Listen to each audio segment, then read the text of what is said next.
Hello student, good morning, नमस्कार, आदाब, सत श्री अकाल, what ever you feel connected with, this is Jyoti and welcome on physics concept. आज मैं आपको अपना फिज़िक्स की 12th क्लास के कुछ केस स्टडी वाले क्वेश्चन करेंगे। आप सभी को पता है केस स्टडी वाले जो क्वेश्चन होते हैं उसमें पहले पैराग्राफ दिया होता है, उसके बाद कुछ क्वेश्चंस होते हैं और उन क्वेश्चंस के हमें आंसर देने होते हैं उसी पैराग्राफ की हेल्प से। और ये हमारी 12th क्लास के जो अभी CBSE के एग्ज़ाम होने वाले हैं फर्स्ट टर्म के, उसके लिए बहुत ही इम्पोर्टेंट है। तो इसमें जो हमारा आज का पैराग्राफ है वो हम देखेंगे। That's name is continuous charge distribution. Continuous charge distribution का मैंने एक टॉपिक आपको करवाया भी है, वो भी आप देख सकते हो।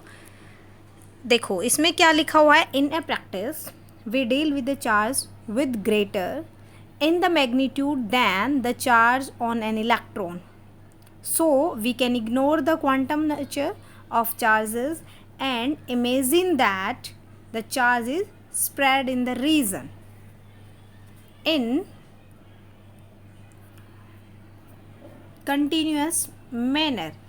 ये जो हमारा पैराग्राफ है ये क्या कह रहा है कि हमने बार बार क्या देखा है, जो हमारा चार्ज होता है that is much greater than the charge of electron के मैग्नीट्यूड से बहुत ज़्यादा होता है। सो हम quantum nature of the charge को इग्नोर कर लेते हैं और इमेजिन क्या करते हैं कि जो हमारा चार्ज है वो स्प्रेड है, मतलब फैला हुआ है किसी रीजन के अंदर इन ए कंटिन्यूस मैनर।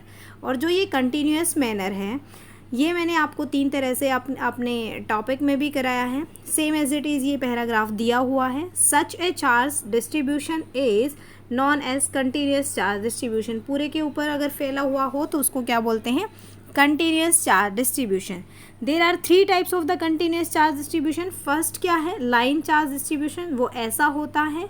और सेकंड क्या है, सरफेस चार्ज डिस्ट्रीब्यूशन, जो 2 डायमेंशन की कोई भी हमारी बॉडी है उसके ऊपर होता है। किसी सरफेस, कोई सरफेस एलिमेंट यहाँ पे मान लेते हैं और उसके ऊपर हम निकाल लेते हैं सरफेस चार्ज डिस्ट्रीब्यूशन।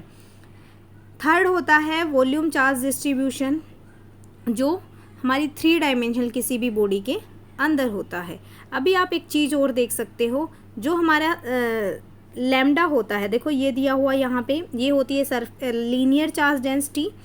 जो सिग्मा होता है वो सरफेस चार्ज डेंसिटी और रो होता है वो वॉल्यूम चार्ज डेंसिटी होती है।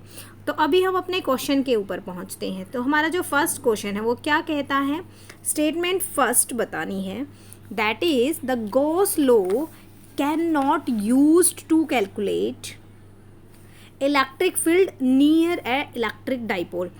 क्या कह रहा है कि जो हमारा गॉस लॉ है वो इलेक्ट्रिक डाइपोल के नियर की जो इलेक्ट्रिक फील्ड है उसको कैलकुलेट नहीं कर सकता। बिल्कुल ये बात ठीक है, क्योंकि क्या है, गॉस लॉ किसके लिए एप्लीकेबल होता है, only for close surface. Close surface के ऊपर एप्लीकेबल होता है और आसपास पे एप्लीकेबल नहीं होता। मतलब ये बात हमारी क्या है, ठीक है। और जो हमारा गॉस लॉ है वो मेनली किस चीज़ के ऊपर होता है, जो आपने गॉस लॉ की एप्लीकेशन भी पढ़ी होंगी, डिस्ट्रीब्यूशन एज स्फेरिकल के अंदर, सिलेंड्रिकल, जो सिमेट्रिकल चीज़ें होती हैं उनके ऊपर होता है। सेकंड में क्या कहता है, electric dipole do not have symmetrical charge distribution. और इलेक्ट्रिक डाइपोल जो होता है वो आपको देखो सभी को पता है, electric dipole is a system of 2 equal and opposite point charges separated by a small distance that is 2a। तो ये भी बात हमारी बिल्कुल ठीक है और ये भी बात हमारी ठीक है। तो इसका जो दोनों चीज़ें अगर ठीक हुई, दोनों की दोनों अगर स्टेटमेंट ठीक हुई, तो हमारा option A is the right answer. Statement A first and statement second is true, both true के लिए first statement and the option number A is right answer. Second क्या है हमारा 82 क्वेश्चन क्या कहता है, the electric charge of this 8.85 into 10⁻⁻13 coulomb. Q की value दी हुई है, ये कितनी, 8.85 into 10⁻13 is place as a centre of a sphere of radius, एक एयर दिया हुआ है उसकी रेडियस कितनी है, 1 मीटर।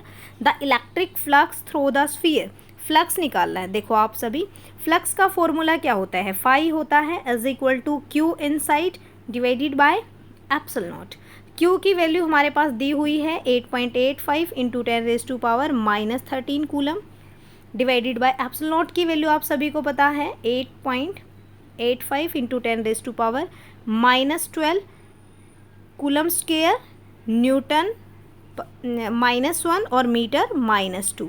ये हमारा होता है एप्सिलॉन नॉट की वैल्यू। और इसको आप सोल्व कर दोगे, देखो ये पूरा का पूरा कट जाएगा यहाँ से यहाँ, और ये यहाँ है -13, ये है -12।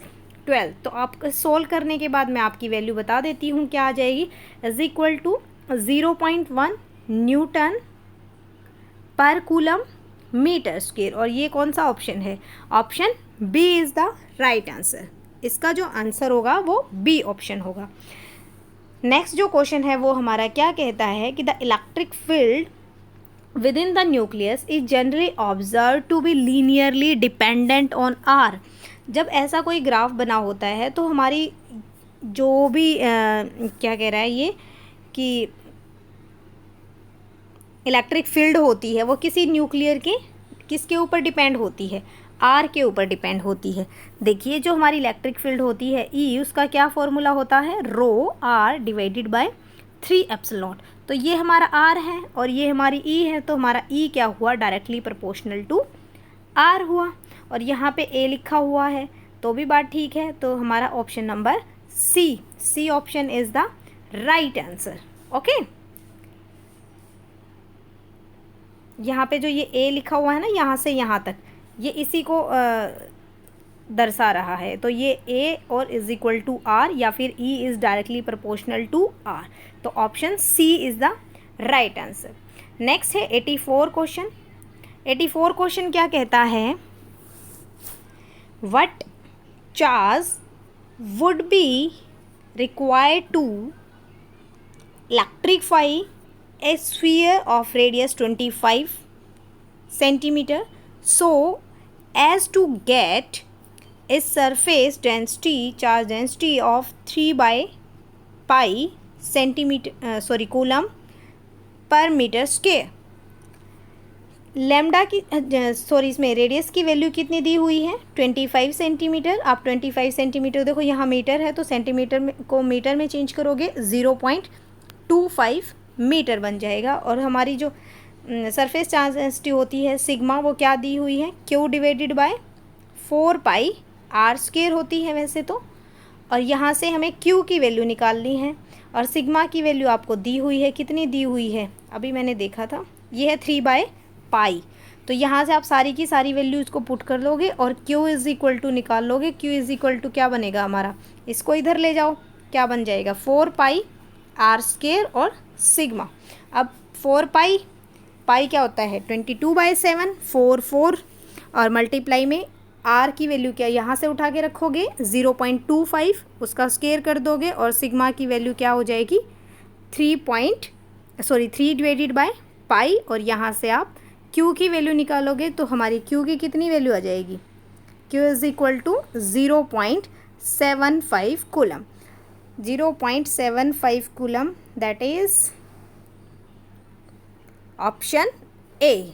तो 84 का जो हमारा आंसर है that is option A is the right answer. Next हमारा 84 क्वेश्चन। 84 क्वेश्चन में क्या कहता है कि 84 हमने कर लिया था। नेक्स्ट देखेंगे 85 क्वेश्चन। क्या कहता है हमारा 85 क्वेश्चन कि the SI unit of the linear charge density is. Linear charge density जो होती है हमारी, उसकी SI यूनिट आपको निकालनी है। तो कैसे निकालोगे? जो हमारी लीनियर चार्ज डेंसिटी होती है that is lambda, that equal to DQ divided by DL होती है। और जो हमारा Q की होती है यूनिट क्या होएगी? कूलम, और लेंथ की डिवाइडेड बाय मीटर। तो लैम्डा की क्या हो जाएगी? Coulomb per metre. तो यहाँ से हम देखेंगे ऑप्शन नंबर बी, 85 का option B right answer. Okay, तो आज की आपकी ये क्लास यहीं पर हम फिनिश करते हैं। होप आप सभी को वीडियो अच्छी लगी होगी। और आपको अगर सारी की सारी वीडियोस ऐसे ही चाहिए तो आप चैनल को सब्सक्राइब कर सकते हैं। Thank you for watching. Have a nice day.